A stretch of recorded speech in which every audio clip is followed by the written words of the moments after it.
Capítulo 11. O menino é pai do homem.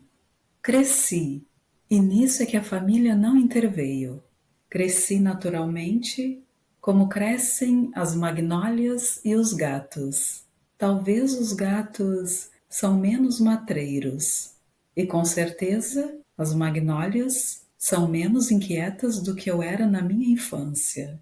Um poeta dizia que o menino é pai do homem. Se isto é verdade, vejamos alguns lineamentos do menino. Desde os 5 anos, merecera eu a alcunha de menino diabo, e verdadeiramente não era outra coisa. Fui dos mais malignos do meu tempo, arguto, indiscreto, traquinas e voluntarioso. Por exemplo, um dia quebrei a cabeça de uma escrava, porque me negara uma colher do doce de coco que estava fazendo. E não contente com o malefício, deitei um punhado de cinza ao tacho. E não satisfeito da travessura, fui dizer à minha mãe que a escrava é que estragara o doce por pirraça. E eu tinha apenas 6 anos. Prudêncio, um moleque de casa, era o meu cavalo de todos os dias. Punha as mãos no chão, recebia um cordel nos queixos,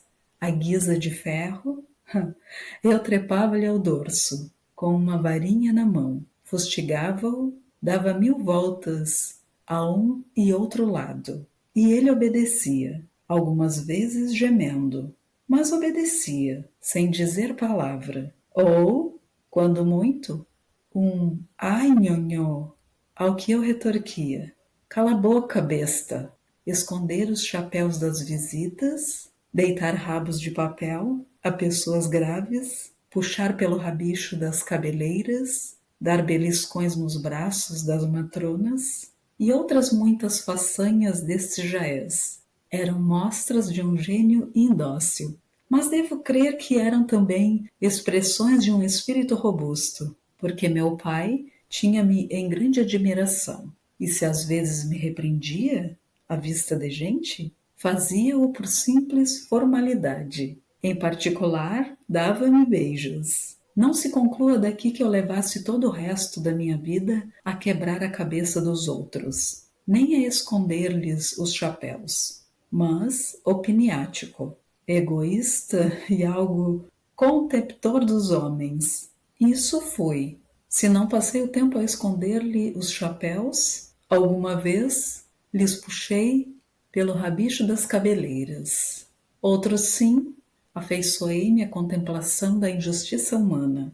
Inclinei-me a atenuá-la, a explicá-la, a classifiquei-a por partes, a entendê-la não seguindo um padrão rígido, mas ao sabor das circunstâncias e lugares. Minha mãe doutrinava-me a seu modo, fazia-me decorar alguns preceitos e orações, mas eu sentia que, mais do que as orações, me governavam os nervos e o sangue, e a boa regra perdia o espírito, que a faz viver, para se tornar uma vã fórmula. De manhã, antes do mingau, e de noite, antes da cama, pedia a Deus que me perdoasse, assim como eu perdoava aos meus devedores. Mas entre a manhã e a noite fazia uma grande maldade, e meu pai, passado o alvoroço, dava-me pancadinhas na cara e exclamava a rir: ah, brejeiro! Ah, brejeiro!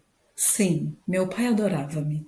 Minha mãe era uma senhora fraca, de pouco cérebro e muito coração, assaz crédula, sinceramente piedosa, caseira, apesar de bonita e modesta, apesar de abastada, temente às trovoadas e ao marido. O marido era na terra o seu Deus. Da colaboração dessas duas criaturas nasceu a minha educação, que se tinha alguma coisa boa, era no geral viciosa, incompleta e em partes negativa. Meu tio Cônego fazia às vezes alguns reparos ao irmão. Dizia-lhe que me dava mais liberdade que ensino, e mais afeição do que emenda. Mas meu pai respondia que aplicava na minha educação um sistema inteiramente superior ao sistema usado, e por este modo, sem confundir o irmão, iludia-se a si próprio. De envolta com a transmissão e a educação, houve ainda o exemplo estranho, o meio doméstico. Vimos os pais. Vejamos os tios. Um deles, o João, era um homem de língua solta, vida galante, conversa picaresca. Desde os 11 anos entrou a admirar-me as anedotas reais ou não, eivadas todas de obscenidade ou imundície. Não me respeitava a adolescência, como não respeitava a batina do irmão, com a diferença que este fugia logo que ele enveredava por assunto escabroso. Eu não. Deixava-me estar, sem entender nada a princípio, depois entendendo, e enfim achando-lhe graça. No fim de certo tempo, quem o procurava era eu, e ele gostava muito de mim. Dava-me doces, levava-me a passeio. Em casa, quando lá ia passar alguns dias, não poucas vezes me aconteceu achá-lo no fundo da chácara, no lavadouro, a palestrar com as escravas que batiam roupa. Aí é que era um desfilar de anedotas, de ditos, de perguntas e um estalar de risadas que ninguém podia ouvir, porque o lavadouro ficava muito longe de casa.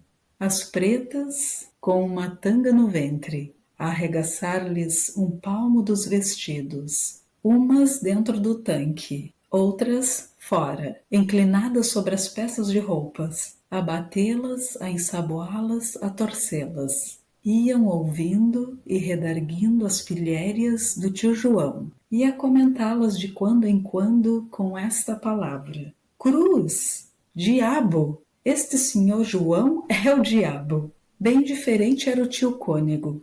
Esse tinha muita austeridade e pureza. Tais dotes, contudo, não realçavam um espírito superior. Apenas compensavam um espírito medíocre. Não era homem que visse a parte substancial da igreja. Via o lado externo, a hierarquia, as preeminências, as sobrepelizes, as circunflexões. Vinha antes da sacristia que do altar. Uma lacuna no ritual excitava-o mais do que uma infração dos mandamentos. Agora, a tantos anos de distância, não estou certo se ele poderia atinar facilmente com um trecho de Tertuliano ou expor sem titubear a história do símbolo de Nicéia. Mas ninguém, nas festas cantadas, sabia melhor o número e caso das cortesias que se desviam ao oficiante. Cônego foi a única ambição de sua vida, e dizia de coração que era a maior dignidade a que podia aspirar. Piedoso, severo nos costumes, minucioso na observância das regras, frouxo, acanhado, subalterno. Possuía algumas virtudes em que era exemplar, mas carecia absolutamente da força de as incutir, de as impor aos outros. Não digo nada de minha tia materna, Dona Emerenciana, e, aliás, era a pessoa que mais autoridade tinha sobre mim. Essa diferenciava-se grandemente dos outros, mas viveu pouco tempo em nossa companhia, uns 2 anos. Outros parentes e alguns íntimos não merecem a pena de ser citados. Não tivemos uma vida comum, mas intermitente, com grandes claros de separação. O que importa é a expressão geral do meio doméstico, e essa aí fica indicada: vulgaridade de caracteres, amor das aparências rutilantes, do arruído, frouxidão da vontade, domínio do capricho e o mais. Dessa terra e desse estrume é que nasceu esta flor.